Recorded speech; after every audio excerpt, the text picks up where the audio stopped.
All right, good morning, everybody. Welcome back to another episode of Coffee Chat with Matt. I'm glad you're with me this morning. First weekend in April, so things are just starting to get going around here at the garden center.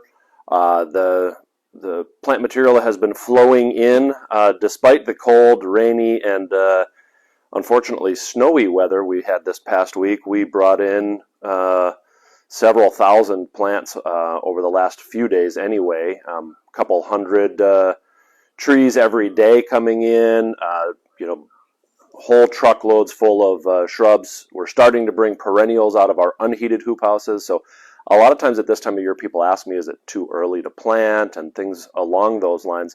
And what I always want to tell people is that if the plants are outside at our garden center, they're basically ready to go. So like our trees, for instance, they're living in our fields. We dig them up. They're outside their entire life. We dig them up. We put a root ball on them. We bring them into the sales yard.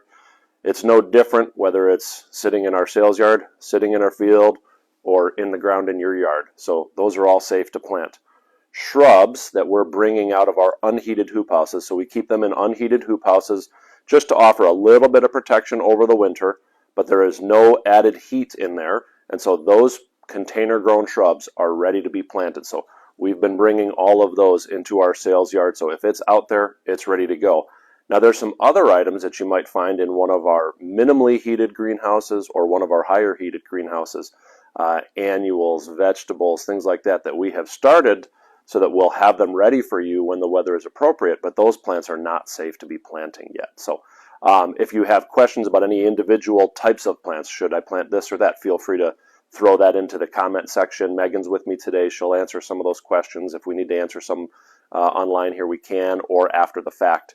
So we would love to help you in that regard.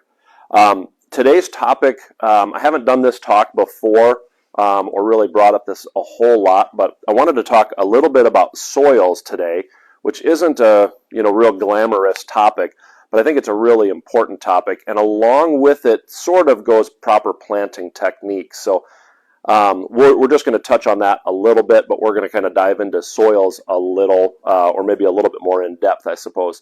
One of the things that I wanted to note, around the garden center this year in a few locations, you're going to see sort of, a poster like this. This is actually obviously a very small version of it, but it's called What's in the Bag. And you're going to see this in our sales room. You're going to see it kind of by the outdoor checkouts, and I believe there's also going to be at least one down near our bagged products. You can also, if you're interested in this, because I'm going to refer to it a bit throughout this talk, we have this on our website, and so we're going to be posting the link to this What's in the Bag. It's a PDF, so anybody can download it or look at it, whether you want to just view it, print it, whatever. But we're going to put that in the comment section as well. So look for that link for What's in the Bag, and then we're going to talk a bit about that. So why are we talking about soils? The soil is really like the soil in your garden or in a potted, if it's a pot that you're growing flowers or vegetables in, some type of container, whether it's the soil in your yard that you're planting your trees in, that is really the equivalent of the foundation of a house. If the soil is no good, the plant isn't going to be that great. And the same goes for the foundation of a house. If you've got a foundation that's out of level or cracking or crumbling or soft or whatever the case may be, you're going to have some issues with all sorts of other things down the road, right? You may look good from the outset, but if you've got a weak foundation, you're going to have some problems. So same is true of soil. So it really is worth investigating a little bit, learning a little bit more. The other reason that I like to mention it is because I think it's just something that a lot of people aren't super familiar with. So for instance, a lot of times people will come in and they say, hey, I just need to pick up a bag of potting soil. And one of the questions I'll ask is, what are you going to be planting in it? And one of the analogies I like to use is, it's like, if I sent my my teenage son to the grocery store to pick up a loaf of bread. If I just said pick up some bread, and he comes back with a loaf of Wonder Bread, and what I really needed was a big French bread to make some bruschetta or whatever the case may be, that's not, obviously that's not going to work. And so there's a million different types of bread. So just saying pick up a loaf of bread or pick up some bread, if I wanted to make panini sandwiches or whatever, obviously you've got different applications, different breads for different applications or different recipes. The same is true of soils. So in terms of potting mixes, it's important to know what's in the bag, what you're going to be planting with it, and especially if it's a potting mix, what size the container is, because that has that's going to influence things a bit too. So I brought up a couple of samples up here of a few of the soils that that we like to carry in smaller bags because they're easy for me to handle and show you. But then our larger bags, like I said, they're going to be on this what's in the bag sheet. So let's just jump in a little bit. One thing that I wanted to also mention as we're talking about soils, and this may or may not have, this information may or may not have made it out into the the general public, but there is actually a peat shortage. So the primary ingredient in most potting mixes, the ones we use in the nursery, the ones we use in our greenhouse, the ones that are making up soils like this, the primary ingredient is sphagnum peat moss. So like if I'm looking at this bag right here, this product is regionally formulated from 35 to 45% sphagnum peat moss, along with, and then it lists some of the other ingredients. So in this particular case, this is roughly 40% peat moss. So peat moss mostly comes out of Canada. It is harvested out of peat bogs, and in Canada they have very strict limits about how much peat can be harvested in 1 year. And if we go back 2 years, back to 2020, the year that the pandemic started, there was obviously global shutdowns, lockdowns, all that kind of stuff. There were a lot of people who weren't working. A lot of industries were obviously very much affected by that. One of them was the peat industry. They had a terrible harvest in 2020. It's both weather related as well as COVID related. And so they just didn't have all the workers. They didn't have as many shifts running, all of the different things that go along with what we all went through. So 2020, terrible year for a peat harvest. Now, the thing you have to understand about Canadian peat harvest is they don't let you go back. If you had a bad year last year, you can't take more out the next year. That's not the way it works. It's a very strict limit. So they can harvest X amount in 2020, but they got, maybe half of what they wanted. And I don't know the actual percentages or anything. So very bad peat harvest in 2020. 2021, because of weather and other factors, they have another poor peat harvest. And then you combine that with actually a global demand increase for peat products because everybody's planting stuff at home. We're all growing more plants. Our industry as a whole has been very busy the last couple of years as people have been focusing more on staying home, gardening, whether it's vegetable gardening, ornamental plants, etc. So there's an increase in the demand for peat products, and then the global supply plummets because of 2 really bad harvests and their inability to extract more based on 2 previous years of bad harvests. So one thing that you're going to find is that some soil vendors are starting to mix all sorts of other stuff in with their mixes. And so understanding what those products are and what they may be doing or how they might affect what you're used to growing in them is really important. So let's just jump in. I'm just going to talk about this one here. This is actually not on our what's in the bag sheet because this is, actually it is on our sheet because we have it in small bags, but we also have this in a little bit larger bags. But this is an organic potting mix, mostly made up of sphagnum peat moss. There's a couple other things in here. There's some perlite. There's alfalfa meal and earthworm castings, a couple other things. This is a particularly good mix for smaller potted plants. The materials in here are relatively fine. One of the things that we recommend is if you're doing small plants, you're going to have a less coarse or a finer planting mix. So for instance, our seed starting mix here is a very fine mix. The peat is very thin, so it's been kind of shredded and chopped and filtered, or screened, and so it's very fine. The perlite that is in here, which are those little white kind of almost crunchy little pellets, that's perlite.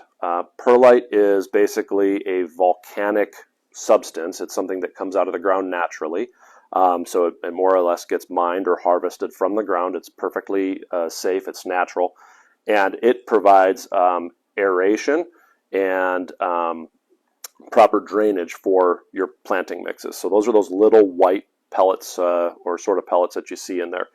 But perlite can come in a variety of different sizes. So in something like this seed starting mix, where you're starting in very small cells, you know, if you're growing, if you're starting some tomatoes this week, this is a great week for starting tomatoes or peppers or things that you're going to be planting in mid to late May.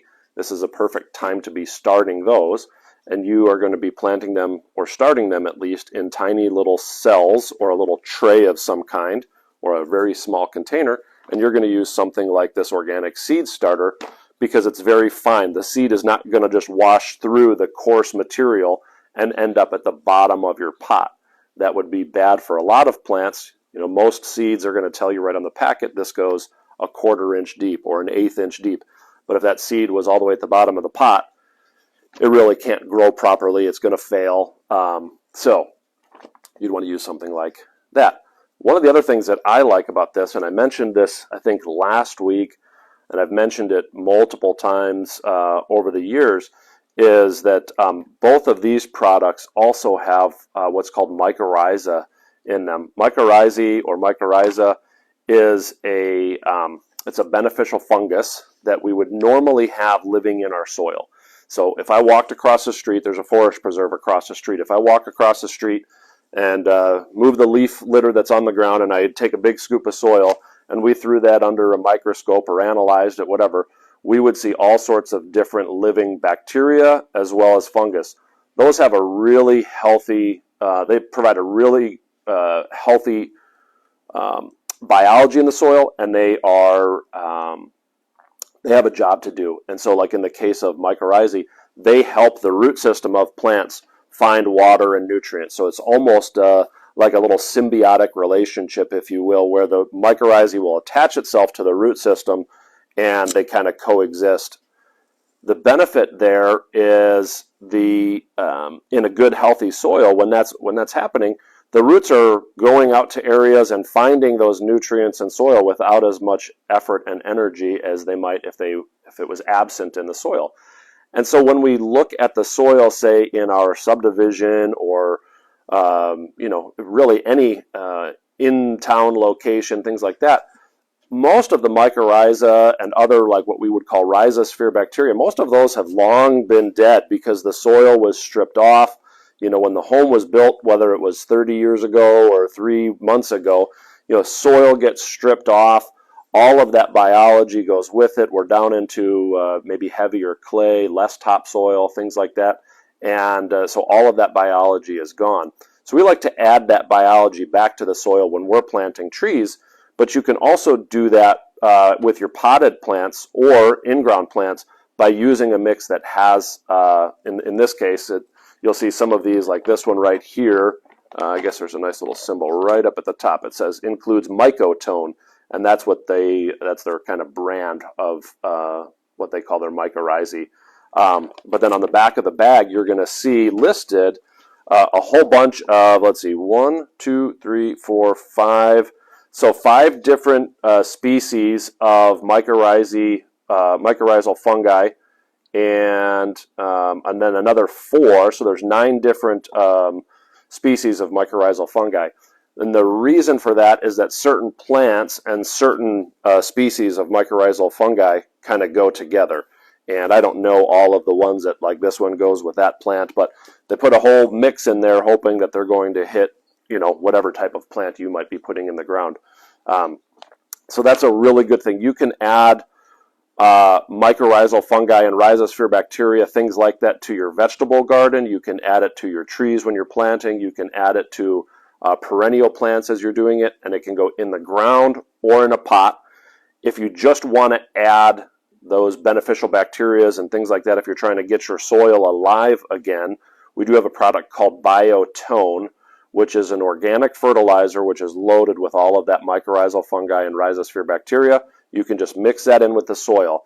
The important thing to note is that you can't sprinkle it on the surface like you would a granular fertilizer like an Osma coat or something like that, where you just sprinkle it on the surface, because that the bacteria and the fungi, it needs to be in contact with the soil. If it's up on the surface, it will die. If it's down in the ground where it's not exposed to the sun and wind and all of that kind of stuff, and then it can stay alive, and then it can actually multiply and thrive in the soil. So you can add that.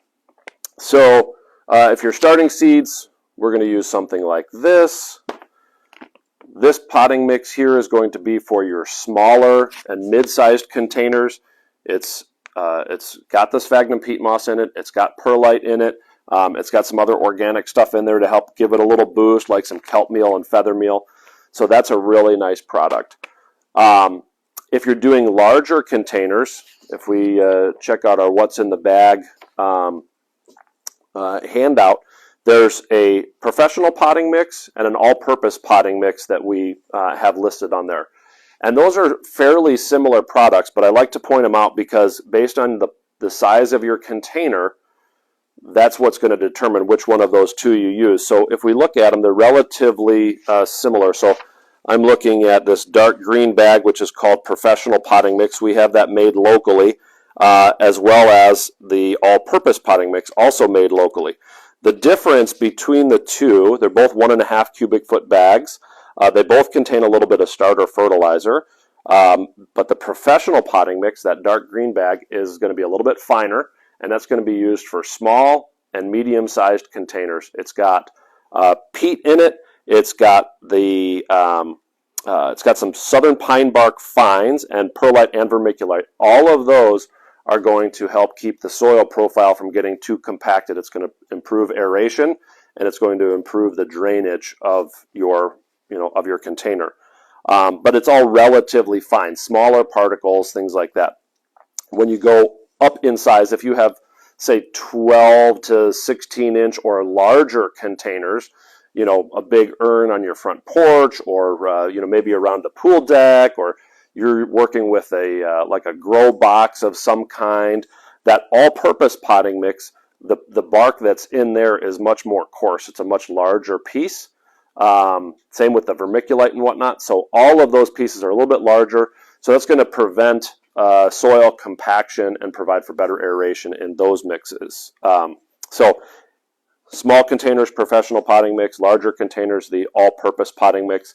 If you are growing vegetables in a container, we have an organic garden mix. It's in a purple bag. It's made by it's made locally. We have this made locally, and that purple bag is actually organic. So it has a little bit of organic fertilizer in it rather than a synthetic fertilizer.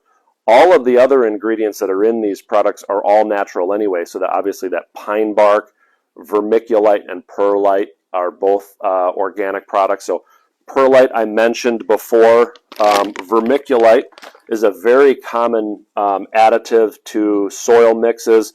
It's also commonly used for propagation. So if you're taking cuttings of plants, a lot of people will use vermiculite to try to get those rooted.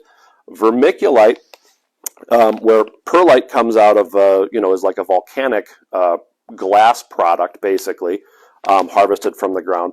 Vermiculite is also mined from the ground, but it's not volcanic, and it's kind of cool. If you pull a piece of vermiculite out and you look at it, it almost looks like a little accordion. If you look at the profile of it, it's kind of cool. So it sort of looks like an accordion.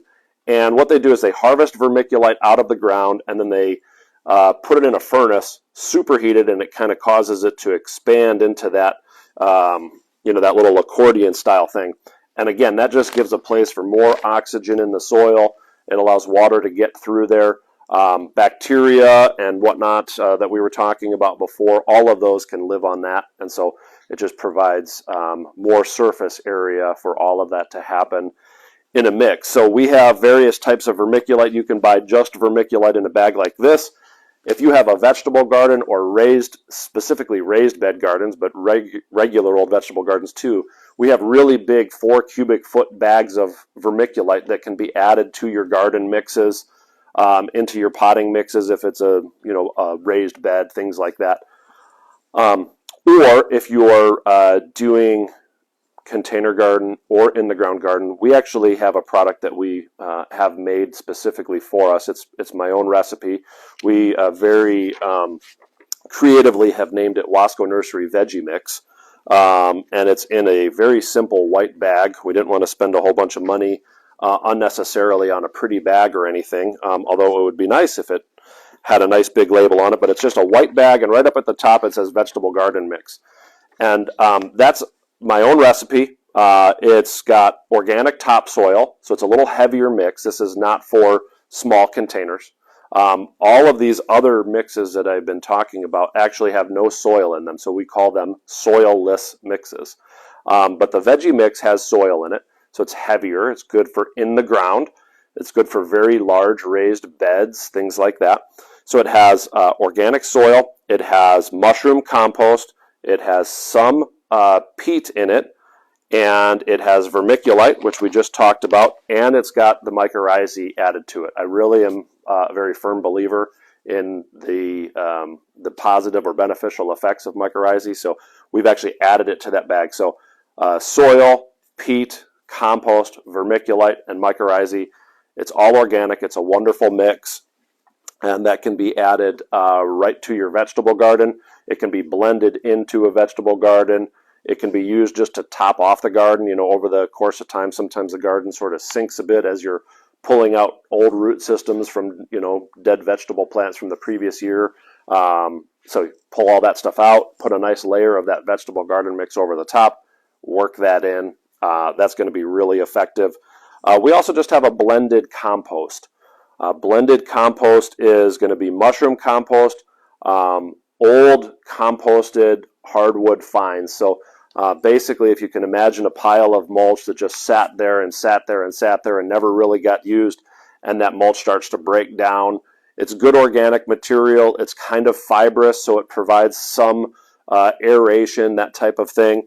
And then some just regular landscape compost, which is, you know, your leaves and other green material that has been composted. They blend that all together. So mushroom compost, hardwood fines, and the landscape compost. They blend it and screen it and send it out. The reason they use the hardwood fines are much less expensive than, say, perlite and vermiculite and a lot of those products. So you can get sort of that same effect with a little lower cost. So the blended compost is great for perennial gardens. We actually use that. If you hire our landscape team to come out and install, whether it be a whole landscape or just a mixed bed of perennials and ground covers and things like that, we actually will automatically, we just include it in the cost of our planting fee. We will add blended compost to the soil, and we'll work that in, whether either by hand or with a rototilling machine. We'll work that blended compost in. Again, if we go back to the fact that most of us live in homes where the soil was stripped off of our property or development before the house was built, and then maybe a small amount was put back, then you have a very hard, very compacted soil, generally with a lot of clay in it. Northern Illinois, we have a lot of clay. Our soil tends to be more alkaline in nature. So without doing soil pH tests, we could pretty much guarantee that everybody around our area, with a very few exceptions, is going to have a soil pH somewhere between like 7.2 and 7.6. So that's going to put it on the more alkaline side of things. If you go to other parts of the country, maybe you go to the East Coast, they have a much more acidic soil. And when you go online and you look at, you know, how should I care for my lawn and things like that, you're going to hear all sorts of people talking about putting lime on their yard. They put lime down every year, things like that.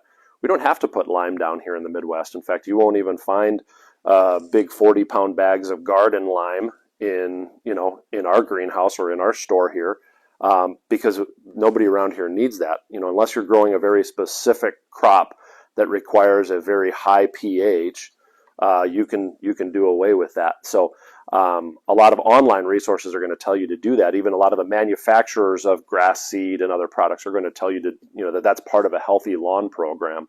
but we actually don't recommend that at all because we already have plenty of lime in our soil naturally here. But so we have the lime, we have a lot of heavy clay, and we have a compacted soil or soil profile with very little actual organic material, very little topsoil left in most cases. So we add that blended compost when we're working because it loosens up the soil. It helps the clay, it helps prevent the clay from adhering to itself. If you've ever taken a handful of clay out of the ground, or even like modeling clay, you know, the more you put it together and kind of squish it up, the harder and denser it gets. And the same thing happens with our clay soils here. So anything that we can do that's going to add, loosen, break up, you know, add that organic material, loosen the soil, break it up, is going to be beneficial, and it's going to allow the root systems of the new plants to get through that clay much, much better. If you really have heavy clay soils and you're going to be starting a new in-ground planting project, we have a very good product called One Step Soil Conditioner. On our little chart here, it's all the way down in the corner. It's an orange and white bag.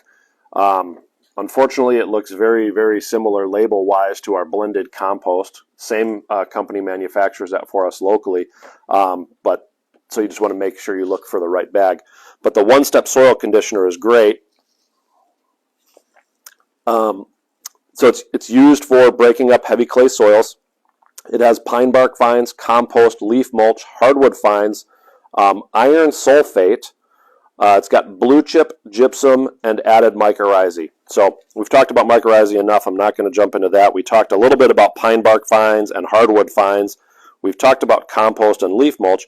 The iron sulfate and the blue chip. So iron sulfate, because our soil, because our clay soils are so alkaline here, the soil pH being typically over 7, a lot of iron and sulfur and things like that. We probably don't have a lot of sulfur in our soil, but iron we have plenty of it. If you live out in the country, if you're on well and septic, you probably know how much iron you have in your water. If you're in town, most of that iron has been filtered out by the city's wells and their treatment plants rather.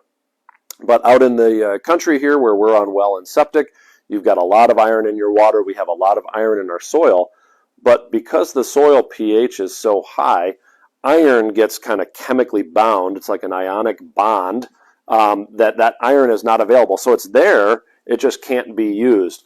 And so iron sulfate is iron in a form that can be used very easily by a plant because iron is a necessary element for plant health, just like it's a necessary element in our body, right? If we don't have iron, we would be considered anemic. If a plant doesn't have iron, it's typically considered chlorotic or chlorosis is the name. So adding iron sulfate is just going to give the plants iron in a form that it can use, and the sulfur also helps to drive the pH down, or at least get it down a little bit anyway.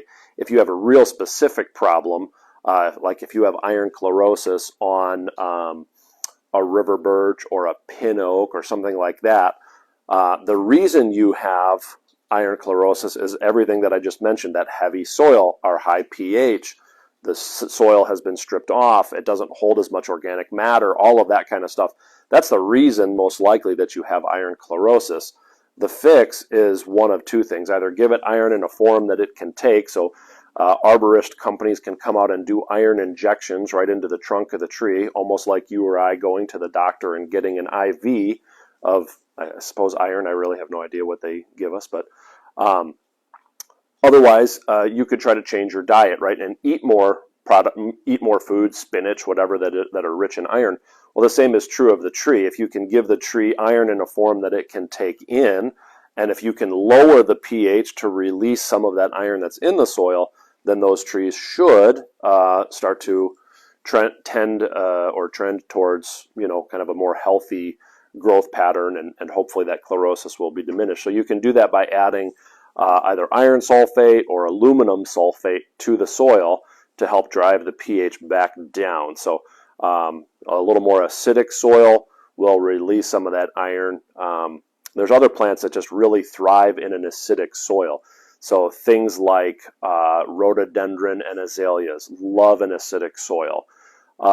Many of our hydrangeas specifically the macrophylla, which are our big flowering varieties that are like pink or purple or red or blue, all of those big rounded ones, what we would call the mop head hydrangeas, those like an acidic soil. The paniculata hydrangeas, which I've talked about before, they sort of have the cone-shaped flowers. They don't really care what kind of soil they have. They don't need an acidic soil. But there are plants that are very specific. Blueberries are another one. They really need an acidic soil. So we do have, we have an acid lovers mix. It's this yellow bag. It's right down on the bottom.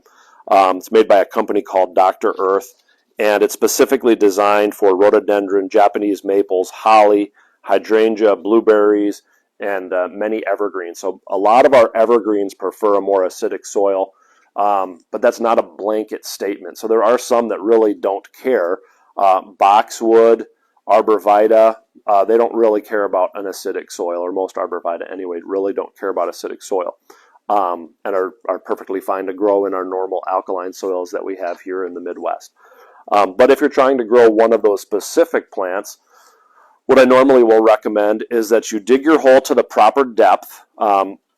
This is why I was, excuse me, mentioning that we were going to talk a little bit about proper planting techniques. So I probably should have brought a potted plant up here with me, but the soil level in the pot is the level that plant has been growing at for, whatever the age of that plant is, right? It may be a 2 or 3 year old potted shrub. It could be just a seedling that you grew in the house, a tomato or pepper or something. But that soil level is what the plant has kind of become accustomed to. The roots are at a certain depth. The stem is doing its thing. And so all of that is just happening. And so what we don't want to do is change that when we put that plant in the ground.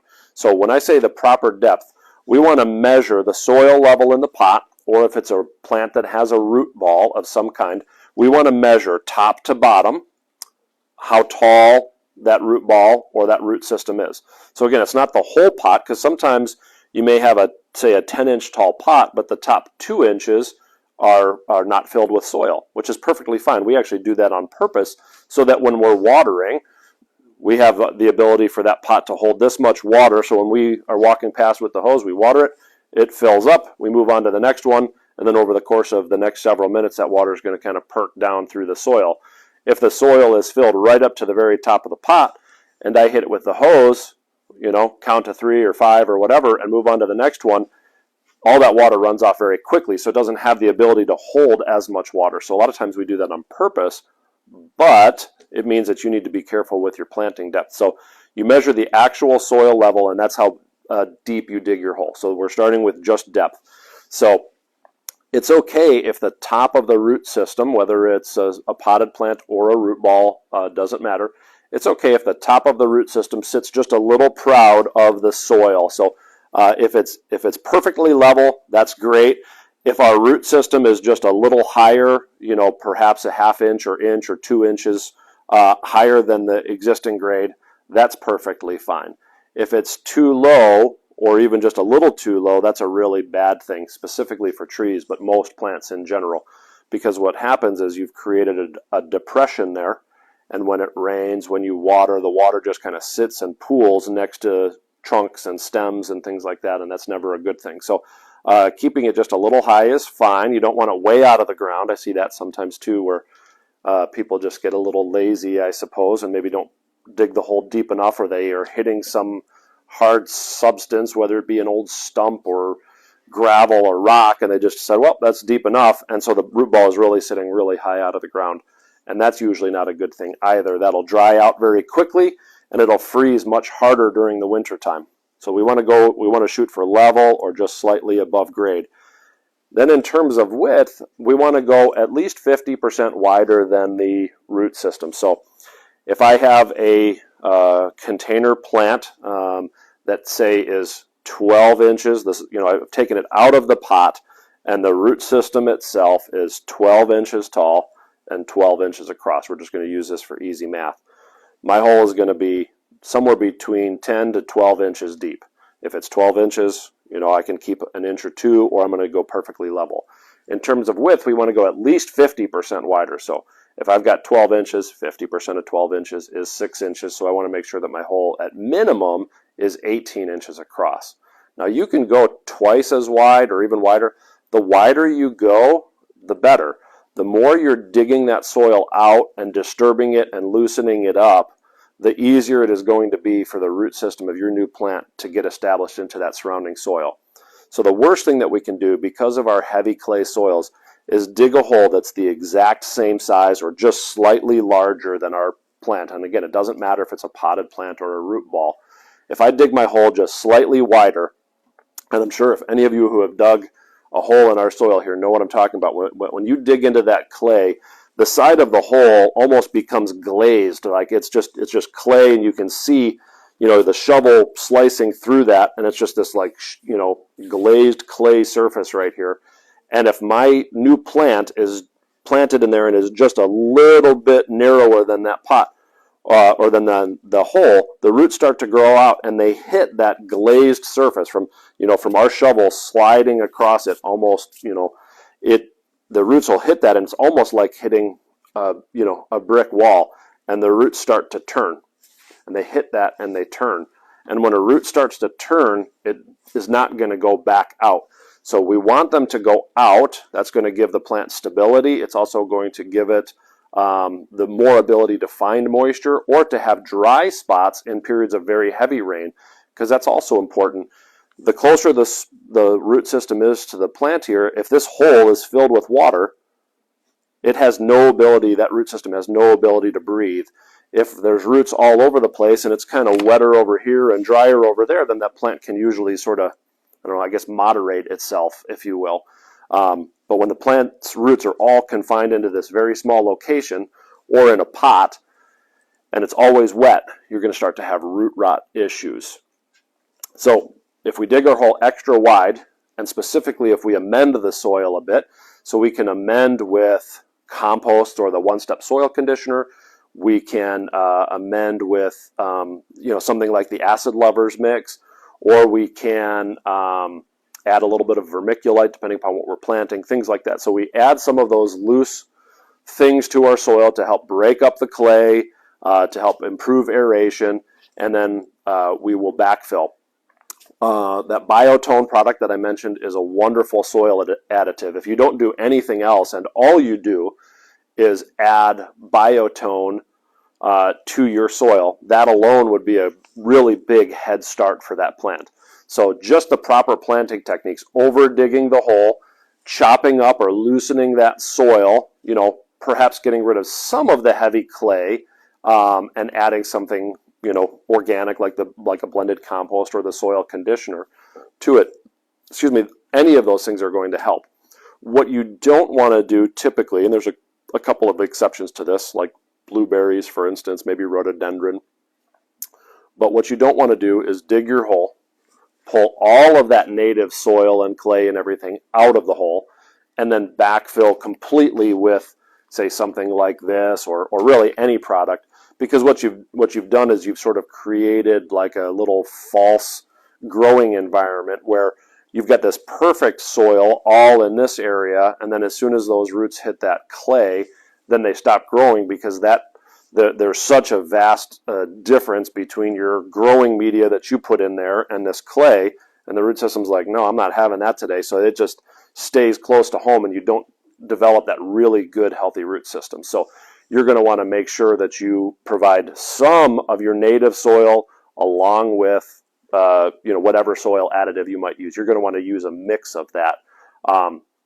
Plain old topsoil is great. Topsoil mixed with your clay and compost is perfectly fine. But if it's super heavy clay, or if you're in like I see this sometimes, you get that little area between your sidewalk. So you've got your driveway, there's a sidewalk that leads to your front door, and there's that area between the sidewalk and the house and the porch and the driveway. It's like a little box up there. A lot of times when we're digging in an area like that, we will find concrete, a lot of gravel from the porch and the sidewalk and the driveway and the foundation, all that kind of stuff. So when we're in those areas, I almost tell people, like, hey, especially if it's small, you almost have to treat that like a container, because it's truly what it is. The root system can't go this way because of the porch. It can't go any further this way because of the sidewalk. It can't go any further this way because of the house, and it can't go any further that way because of the driveway. So take that soil, especially if it's garbage and clay and all sorts of stuff, take as much of that out as you can, and then backfill that whole area with a mixture of soil and compost and some of these other things that we've talked about. And that's going to be a great growing environment for your perennials or small shrubs or whatever you may want to plant in there.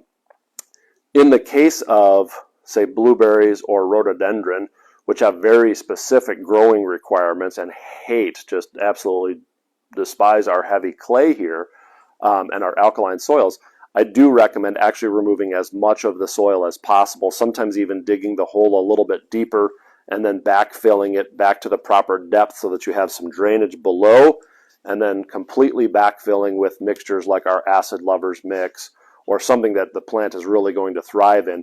And so in that case, you really are trying to create its own growing environment different from what the rest of the soil in and around your home is. When you're done planting, it doesn't matter what type of plant it is for the most part, but adding a nice layer of mulch on top is going to do a couple of things.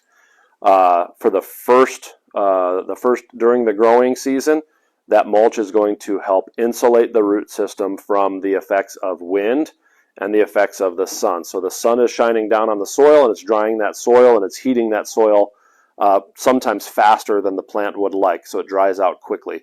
That mulch will help insulate the soil, and so the sun is going to shine on the mulch instead of the soil, and that moisture can last a little bit longer in there and the wind doesn't dry that out as fast. So that's good.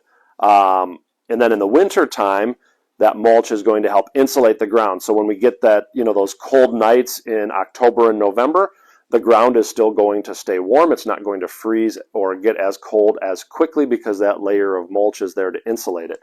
We recommend approximately a 2, no more than 3-inch layer of organic matter mulch. It can be wood chips, shredded bark mulch, leaf mulch, any of those kind of things will work well.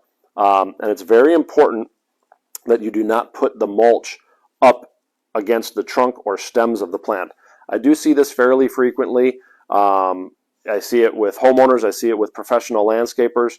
When they're mulching, they dump the mulch into the bed, and if this is my shrub right here and these are all the stems and the mulch gets dumped in there, it just gets filled up like there's mulch loaded up inside these stems here, and it just acts like a sponge, and every time it rains, that sponge just soaks up the water and it just sits in there, and that spongy wet nature is perfect for breeding all sorts of fungal issues, but it's also because the moisture is constantly in contact with the bark will start to deteriorate, just like our skin deteriorates. Like if we stick it in the water and our hands get kind of pruny after a while, the same thing happens to the bark that's on a maybe a weigela or a hydrangea or something.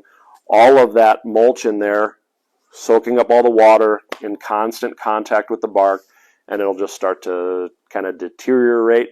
And ultimately, if the bark deteriorates around any particular stem, that's it. The bark is the layer of defense, but it's also right underneath that bark is where all the veins of the plant are.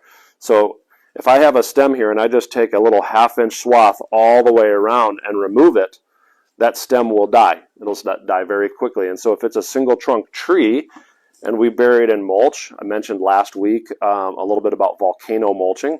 If we do a volcano mulch up against a maple or any type of shade tree, and we let that go and that mulch just stays there, that bark is going to start to deteriorate. It's going to sort of try to turn into root tissue, but that doesn't really work that way, especially in trees. So it thinks that, well, it's all wet and dark here, maybe I should be a root, maybe I shouldn't be a tree bark. And it starts to try to change, and then it starts to deteriorate. Sometimes it grows some roots which aren't real healthy, and you start to cause all sorts of problems, and then ultimately that'll lead to the demise of the tree. So proper mulching techniques are really, really important. Our soil is really, really important, and starting with a good base will help the kind of further down the road, it's going to help the overall health of the plant. I think I mentioned this last week a bit when I talked about fertilizers, but I always like to mention in terms of planting, especially if you're doing anything vegetable or fruit or anything like that. If you want to get good nutrients out of that fruit or out of that vegetable, those nutrients have to be in the soil. There's no magic, plants don't create nutrients. It has to be there.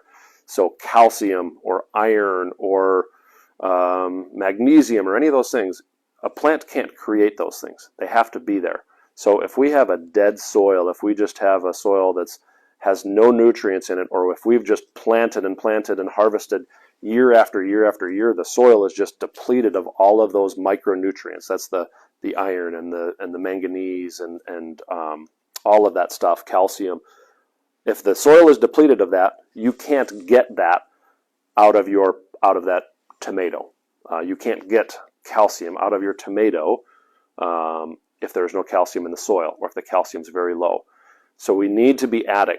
We need to be adding that constantly, because just like for us, if we're short of iron or if we're short of magnesium, we can have heart issues, right? If we're short of iron, we have all sorts of issues. The same thing is true of plants.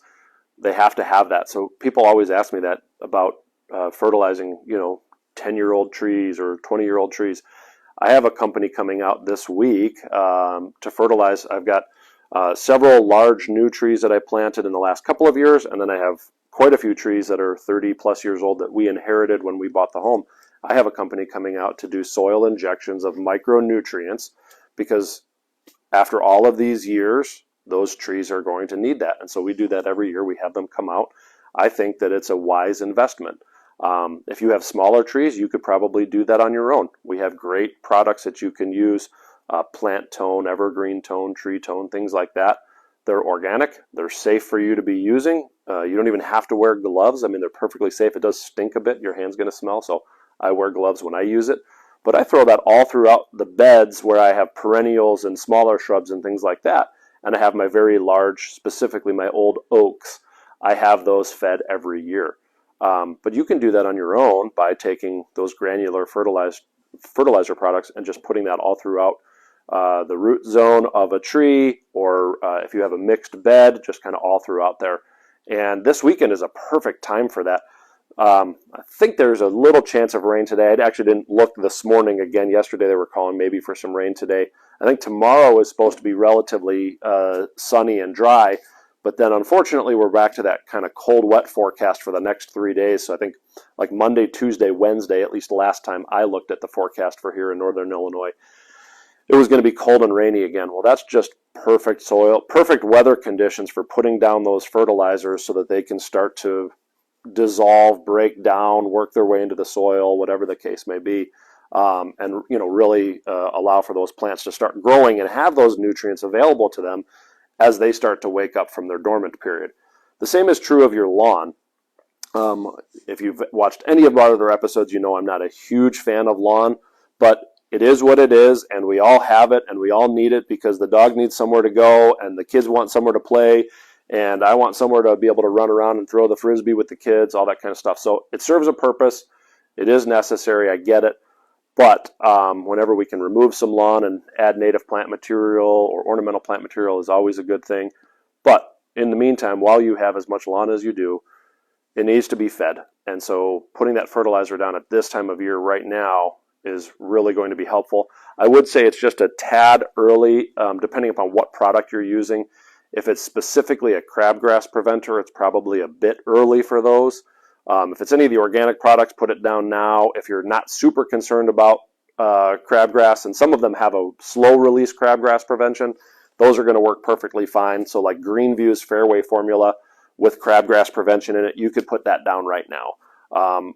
Espoma's First Step, which is their spring lawn booster, you could put that down right now. Perfect time to be putting it down, allow it to dissolve, get into the soil, that type of thing. So we've talked about all sorts of stuff this morning.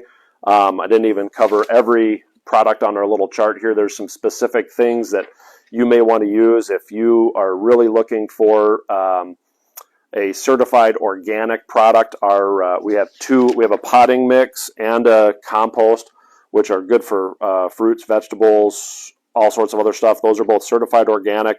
It's called Adoria, so Adoria Organic Compost and Adoria Organic Potting Mix. Those are great products.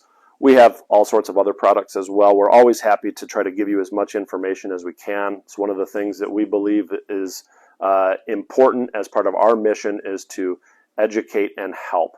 So if you have questions about this kind of stuff or what the proper growing mixes should be for your specific plant, if you're growing orchids, there's specific products for that.